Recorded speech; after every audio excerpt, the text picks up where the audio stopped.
Hello everyone and welcome back and thanks for joining me again. We have another Magic the Gathering Arena deck video today. This is a vampire wedding themed deck around Olivia, Crimson Bride, and Edgar, the Charmed Groom. I hope you all enjoy. As always, like, comment, subscribe. Let me know if there's any games you would like to see me play in the future and share out my videos. And with that, let's get into the deck.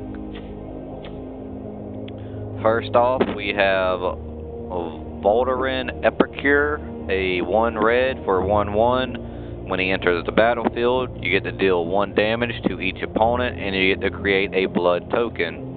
A blood token says you can you can tap it, pay 1, and sacrifice it to discard a card and draw. So we use our blood tokens as draw engine in this deck. So we got 4 of him. And next up we have 1 Bride's Gown. It costs 1 white mana, 1 anything. It's a equipment artifact. Equipped creature gets +2/+0. It gets an additional +0/+2 and has first strike as long as an equipment named Groom's Finery is attached to a creature you control. So it goes with this goes with the whole wedding theme of the deck. Bride's got to have a gown. Creatures get a +2/+0. Also first strike if you have this out on the field. Groom's Finery, 1 black, 1 anything. Equipped creature gets +2/+0, just like Bride's Gown. It gets an additional +0/+2 and has Death Touch as long as the equipment named Bride's Gown is attached to a creature you control. So essentially you want to have Groom's Finery on Edgar the Charmed Prince and Bride's Gown on Olivia the Crimson Bride, essentially. Next up we have 1 Vampire's Kiss, 1 black, 1 anything. Target player loses 2 life and you gain 2 life. Create 2 blood tokens. We have 4 Blood Petal Celebrant, 1 red, 1 anything, a 2/1. It has first strike as long as it's attacking, and whenever it dies, we get to create a blood token. Then we have Falcon Wrath Perfureator. Probably said that wrong. Whenever it attacks, it deals 1 damage to defending player. So not only do we get to ping for 2 damage off of her power, but we get to do an extra 1 damage on top of that. This is very nice. Got 4 in the deck. And then we have Vampire Socialite. She is a 2 mana, 1 red, 1 black. She is a 2/2 with a menace. When she enters the battlefield, if an opponent lost life this turn, put a +1/+1 counter on each other vampire you control.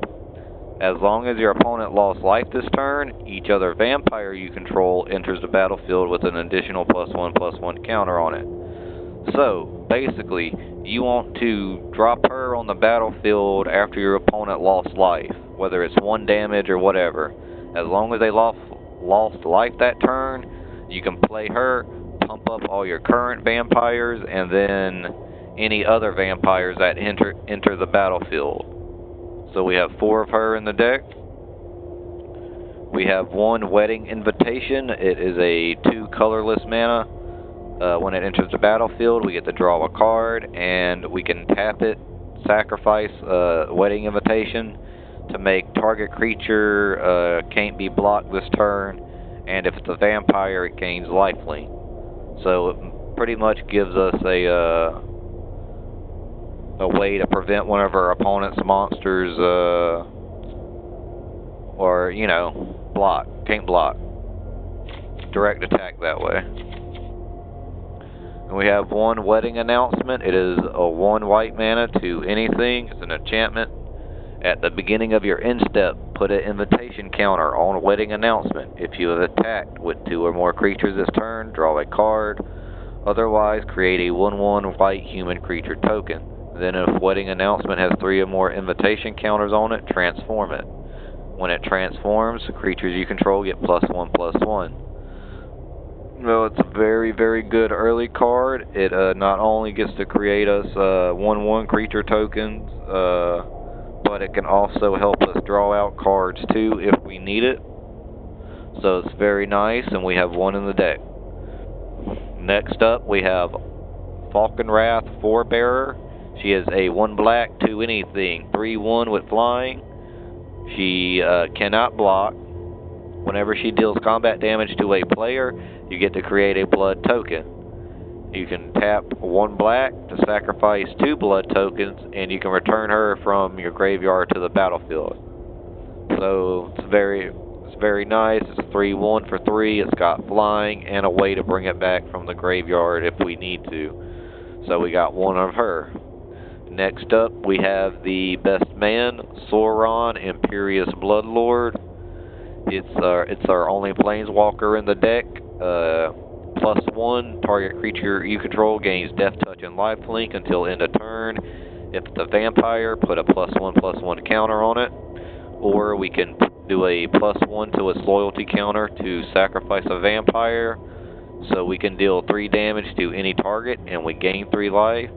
Or we can subtract 3 loyalty counters from him, and we may put a vampire creature card from our hand onto the battlefield. So all of our high cost vampire cards we can pull out for next to nothing. Next up, we have 3 Heroes Downfall, 2 black, 1 anything. Destroy target creature or planeswalker. It's pretty straightforward. Use it to get rid of a creature or a planeswalker you don't like the looks of.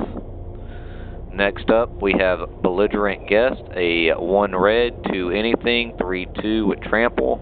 When she deals combat damage to a player, create a blood token. It's pretty straightforward. We have 3 Vampire's Vengeance, 1 red, 2 anything. Vampire's Vengeance deals 2 damage to each non-vampire creature. Create a blood token. So essentially, we can use it as a board wipe if our opponent's playing nothing but like weak tokens or something that's got like 1/1 or 2/2. We can essentially use this as a board wipe. So it's very good. We got 3 in the deck. And next up, we have Edgar, the Charmed Groom. I have his alternative art, which makes him look like Dracula. Other vampires you control get +1/+1. When he dies, you get to return him to the battlefield transformed as a legendary artifact. And as a legendary artifact, at the beginning of your upkeep, create a 1/1 white and black vampire creature token with lifelink and put a bloodline counter on Edgar Markov's coffin. Then, if there are 3 or more bloodline counters on it, remove those counters and you get to bring back Dracula back to the battlefield again.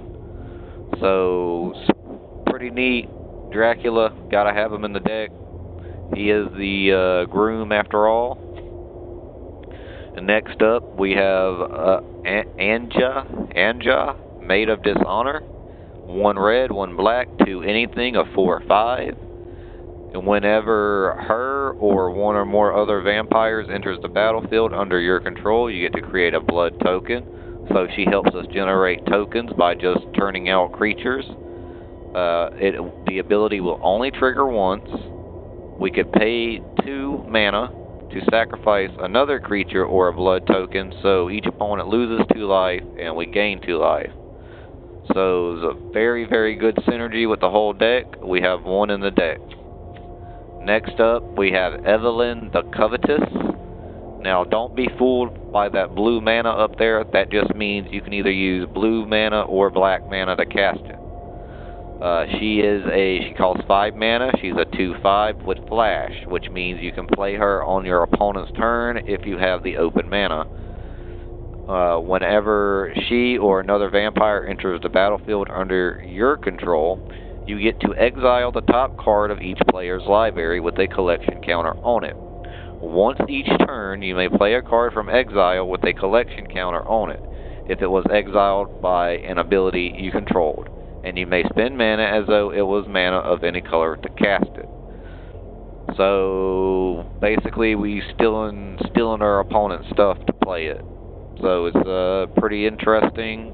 We have her in there as like the grandma matriarch of this wedding family here. So got one of her in the deck, and plus I really like stealing my opponent's cards and using them. That's outside of blue. Next up, we have Olivia's Attendant. It costs 6 mana, 2 red for anything. It's a 6/6. You get it, 6/6/6. It has Menace. Whenever it deals damage, we get to create that many blood tokens. So if we deal 6 damage, we create 6 blood tokens. Now you can tap 1 red and 2 anything to deal 1 damage to any target. So yeah, self-explanatory. You create a lot of blood tokens. And then next up, we have the bride herself, Olivia, but I have the alternative art, which is Sisters of the Undead. She costs 6 mana, 1 red, 1 black for anything. She's a 3/4 with flying and haste. Whenever Crimson Bride attacks, return target creature card from your graveyard to the battlefield tapped and attacking. It gains when you don't control a legendary vampire, exile this creature.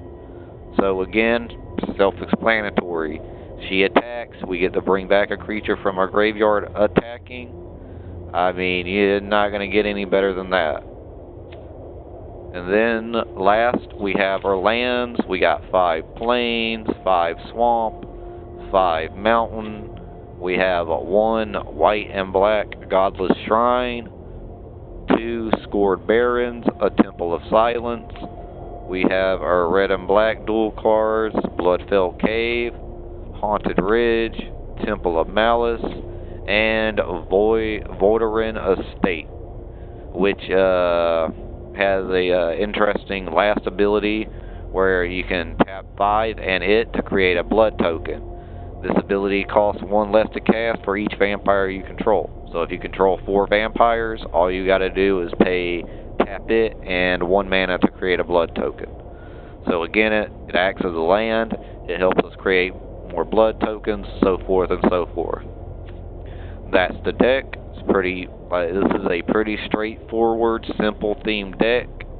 It is not very competitive, but it's just really, really fun overall. The flavor text is pretty good on some of them. So let's check it out, play a couple matches like we normally do.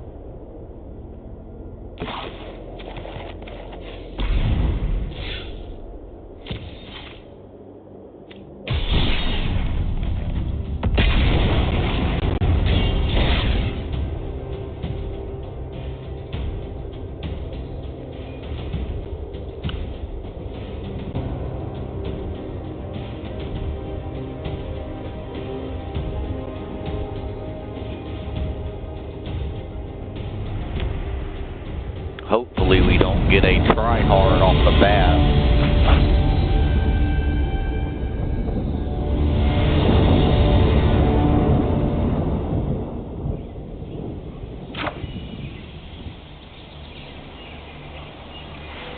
We're gonna have to mulligan because we don't have any red, so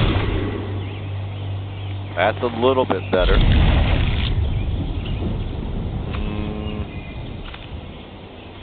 And we ain't gonna play her anytime soon, so we can go ahead and send that one back to the deck.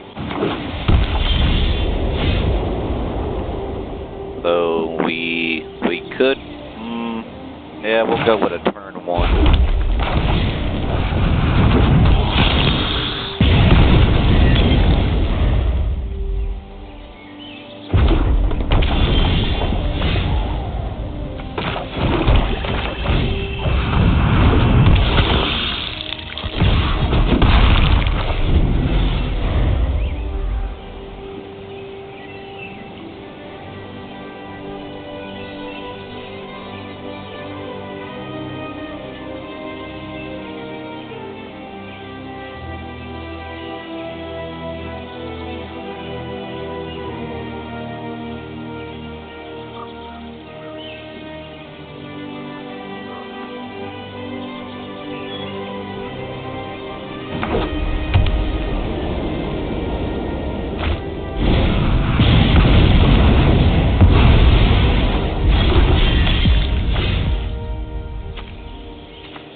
know what type of deck you playing, bud, but you better start doing something.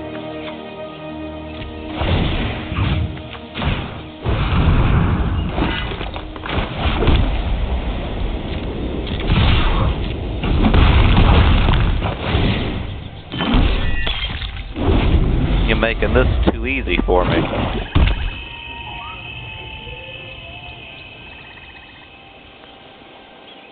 Play a creature at least. Defend yourself, sir.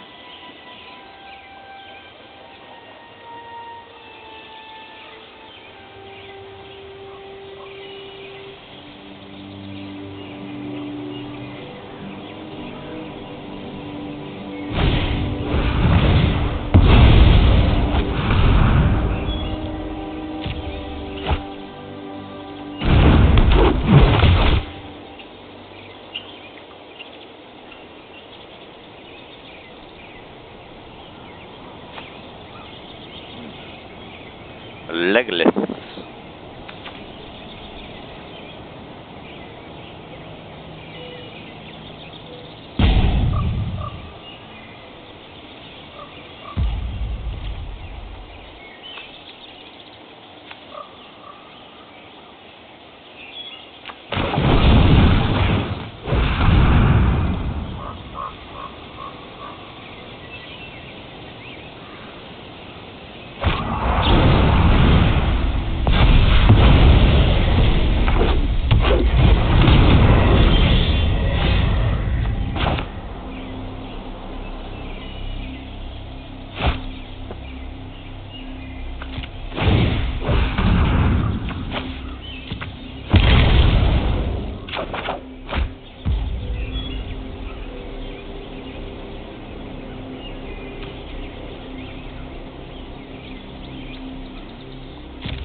I think we won this one, ladies and gentlemen.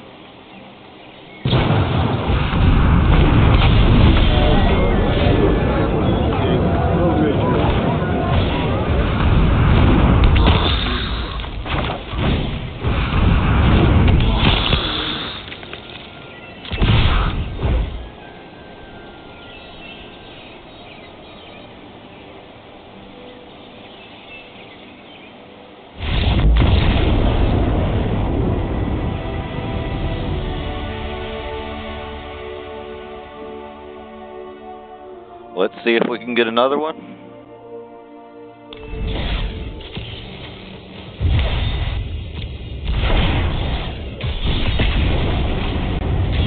Yeah, that was ironic. That card it just gave me was Honeymoon Hearse.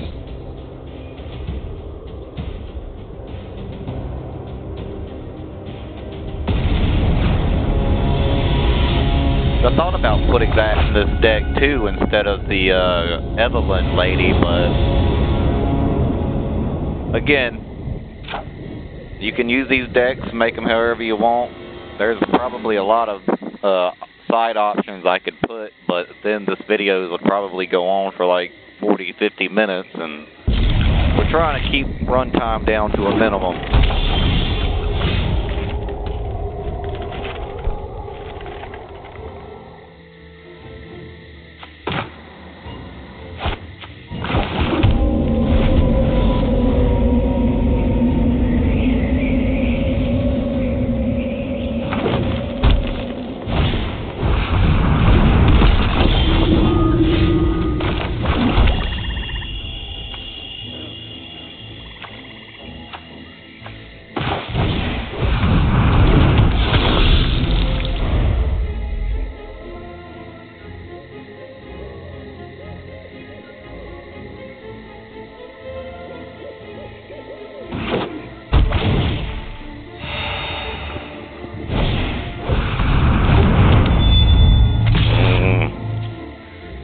get rid of that card quick.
More mana and we can play Olivia.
Alright, we'll do one more, see if we can go for the hat trick.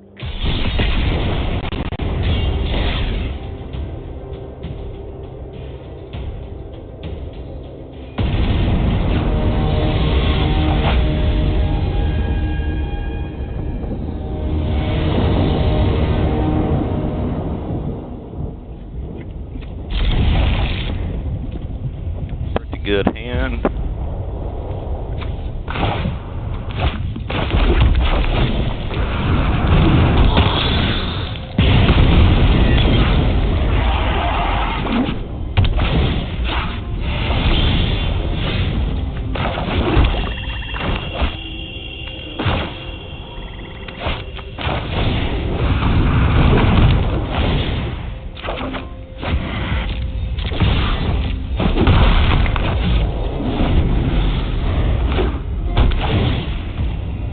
Just keeps gaining that one life back. Ah, no you don't, buddy. Ain't dealing with that.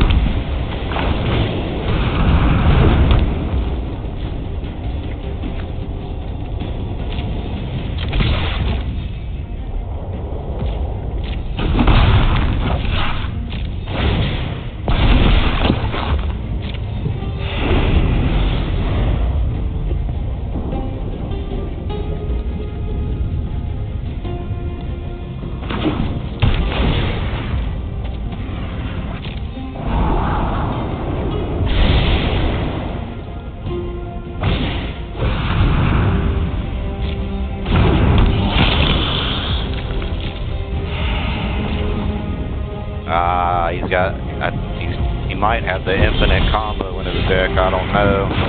Oh, not.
Hey, you're about to eat a lot of damage, homeboy.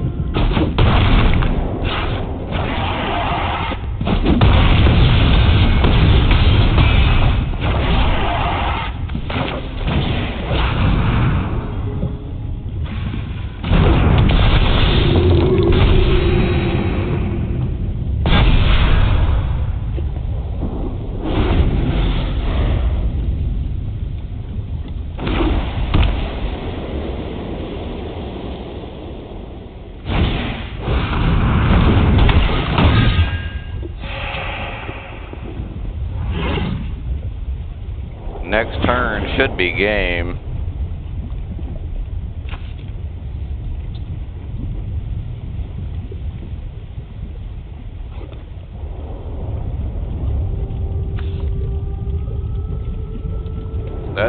That'll cause them to lose 2 life right there, so we just got to get, what, 13 damage through?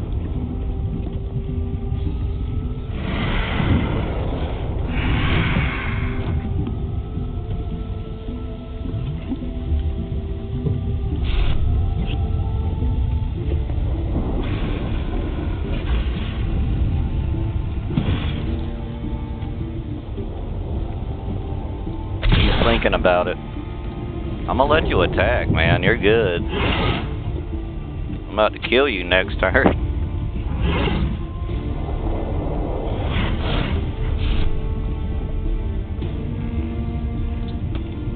Boy is thinking.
That rhino that keeps doubling his life.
combo.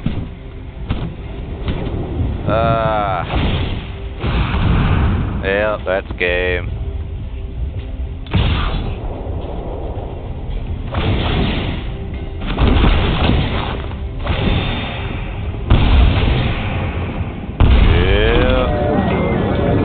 That stupid card right there.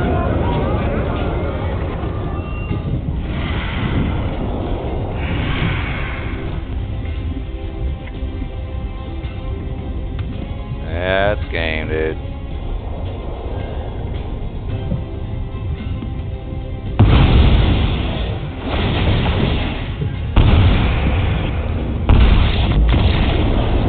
No skill. I hate that card. I'm trying not to show off decks that really have infinite combos and crap like that, because they're too cheesy. Too cheesy and too easy. I might show off one or two of them, but in my opinion, they're just too cheap. But I'll pull up the deck, quit talking about my personal opinions, so you can see the deck one more time. There it is. Feel free to make any changes y'all like to it. I hope you've all been enjoying my videos. I'm trying my best to keep getting the content out to you. But I will let everybody in on a little bit of information. The PC that I've been running everything on is a mid-level gaming laptop with a GTX 1660. So my PC is by no means like the greatest, and I am trying really, really hard until I can get a better rig. But until then, I will have plenty of content, the best I can for everybody.